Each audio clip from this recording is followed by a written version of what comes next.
हम अपने हक की लड़ाई लड़ रहे हैं और हमको कोई शौक़ नहीं था ये करने के लिए। बहुत मजबूरी में हमको ये कदम उठाना पड़ा है।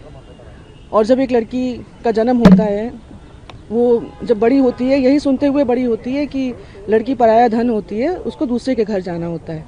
20 साल की उम्र में लड़की की शादी होती है, पर्दा सिस्टम फॉलो करती है वो लड़की और अपने ससुराल के ढांचे में अपने आप को ढाल लेती है, ये सोच करके कि घर एक मंदिर है और घर को एक मंदिर की तरह बनाना है।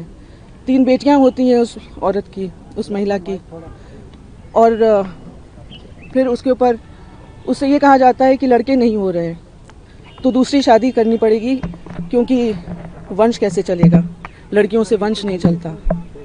वो महिला फिर बम्बई जाती है, अपना इलाज कराती है, 2 बेटों को जन्म देती है ताकि वंश चले, और फिर अपने घर को एक मंदिर बनाने में लग जाती है।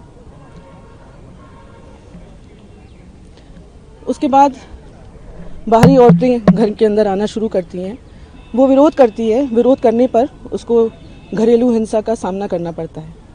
और ये कोई नॉर्मल घरेलू हिंसा नहीं, बहुत ज़्यादा घरेलू हिंसा, जहाँ पे अस्पताल तक नहीं भर्ती होने दिया जाता, ट्रीटमेंट नहीं होने दिया जाता, जानो कल की अखबार की सुर्खियाँ ना बने, उसको वापस बुला लिया जाता है बिना ट्रीटमेंट कराए कि घर में ट्रीटमेंट होगा। वो फिर भी चुप रहती है, क्योंकि बच्चों का भविष्य माँ से नहीं पिता से होता है। और मैं ही नहीं एक अकेली महिला हूँ कि जो चुप है, बर्दाश्त कर रही है।